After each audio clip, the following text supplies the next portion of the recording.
చూసి ఆనందిస్తారని భావిస్తూ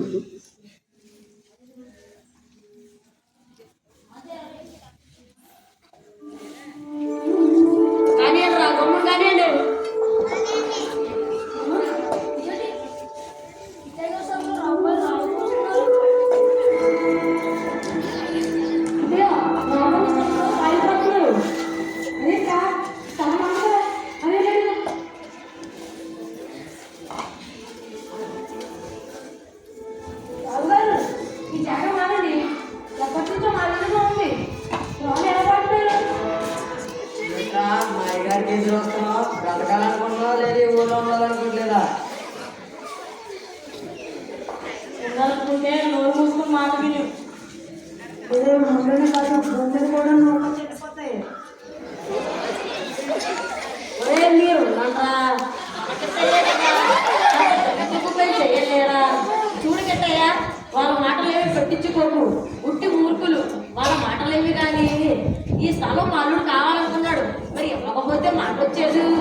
చెప్పొచ్చేది ఏంటంటే ఈ స్థలం నాకు వదిలేసి చెరువు కింద ఉన్న స్థలంలో నీకు నచ్చినట్టు ఇల్లు కట్టుకో. ఎవరంటాడో చూద్దాం. అయ్యా అట్టగానయ్యా, ఆ పొద్దున్న పిల్లలకి ఆశపడ్డదయ్యా, అందుకని పొలం వేసి కొన్నానయ్యా. ఇప్పుడు ఇది ఎలా ఏడ్రా కలిసిందా? నాకే ఏదో చెప్తున్నావు?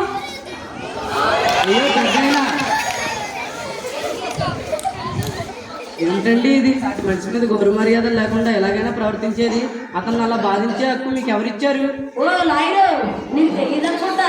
ఈ ఊళ్ళో ఎవరికి ఇవ్వాలన్నా నా ఇష్టమే. అలాంటిది నాకు ఎప్పుడు ఎవరు అర్పించేదంటయ్యా.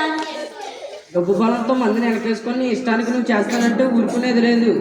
రాజ్యాంగం కల్పించిన హక్కులు అందరిలాగే ఈ ఊరు వాళ్ళకి కూడా వచ్చేలా నేను చేస్తాను. అబ్బే, బాగా చదువుకున్న వాళ్ళకి ఇదేలా ఇబ్బంది. ఏది ఓ పట్టాన్ని అర్థం చేసుకోరు. అయినా నీకు పిచ్చి కానీ అయినా నీకు సపోర్ట్ చేయరు. ఎవరు సపోర్ట్ చేసినా చేయకపోయినా ఆధారాలు ఆయన వైపు ఉన్నంత వరకు రాజ్యాంగ పరంగా ఏర్పడిన వ్యవస్థలే ఆయనకు రక్షణ కల్పించి న్యాయం చేస్తాయి. అయినా ఇలాంటివన్నీ నీలాంటి మూర్ఖులకి ఎలా తెలుస్తాయిలే? రాజ్యాంగం తెలుసులేవా? మేము చిన్నప్పుడు చూసాం. ఏమంటే అందులో పెద్ద 4 ఆర్టికల్స్, ఫండమెంటల్ రైట్స్, డ్యూటీస్ ఉండే పుస్తకం అంతే కదా. అదేదో పెద్ద మార్గంగా ఉన్నట్లు దాన్ని కొట్టుకొని ఎవరు ఆయన అంబేద్కర్. ఏమిటి రాజ్యాంగం అంటే ఒకటి పుస్తకమా? అసలు రాజ్యాంగం అంటే ఏమిటో తెలుసు సార్. రాజ్యాంగం అంటే ఎవరో ఒక వ్యక్తికి వచ్చిన ఆలోచనను ఒక పుస్తకంలో రాయడం కాదు సార్. అసలు రాజ్యాంగం అంటే ఏమిటో తెలుసా? రాజ్యాంగం కనుక ఎంతమంది ఎన్ని సంవత్సరాల శ్రమలు దాగిందో తెలుసా? సెంట్రల్ గవర్నమెంట్ మరియు స్టేట్ గవర్నమెంట్ ఏ పని చేయాలి, ఎలా పని చేయాలి, మిలిటరీ పవర్ ఎవరి చేతిలో ఉండాలి, ఇలాంటి ముఖ్యమైన దేశానికి సంబంధించిన సమాచారాలు అన్నీ అందులోనే ఉంటాయి.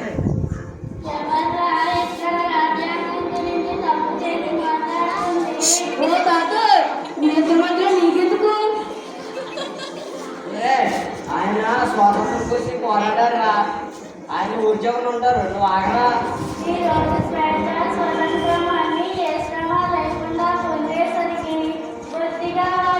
తెలియకుండా పోతుంది.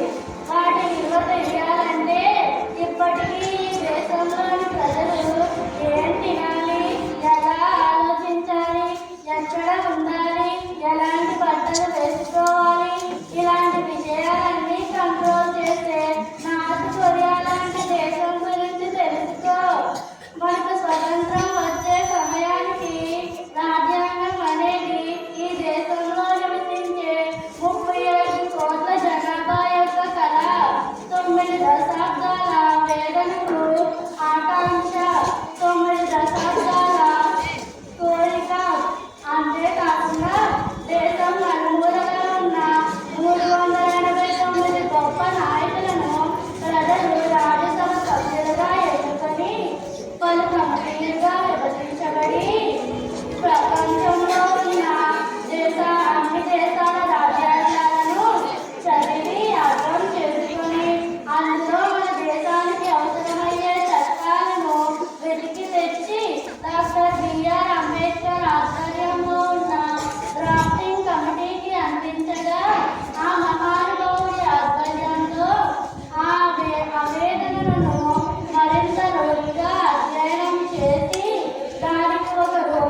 మీరు చెప్పింది ముమ్మాటికి నిజమే తాతగారు. మన దేశం తర్వాత స్వాతంత్రం పొందిన చాలా దేశాల్లో పౌరులు దానహీనులుగా దుర్భరమైన జీవితాలు గడుపుతున్నారు. కేవలం దుర్భరమైన రాజ్యాంగం లేకనే కదా ఇన్ని కోట్ల మంది జనాభా ఉండి కూడా ఇన్ని సాంప్రదాయాలు, భాషలు, కులాలు, మతాలు ఉండి కూడా 75 సంవత్సరాలకు పైగా సామరస్యంగా కలిసి ఉండడం చూసి ప్రపంచమే ఆశ్చర్యపోయేలా మన భారతదేశం నిలబడడానికి కారణం ఉంది అంటే కేవలం అది మన మహనీయులు మనకు అందించిన రాజ్యాంగం వలన మరియు దాన్ని గౌరవించి దానికి సహకరించిన నాయకుల వల్ల.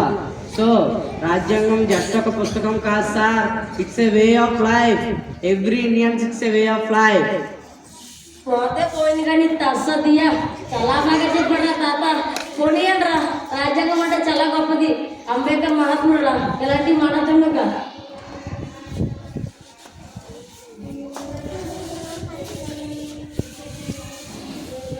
मेरा भारत महान है।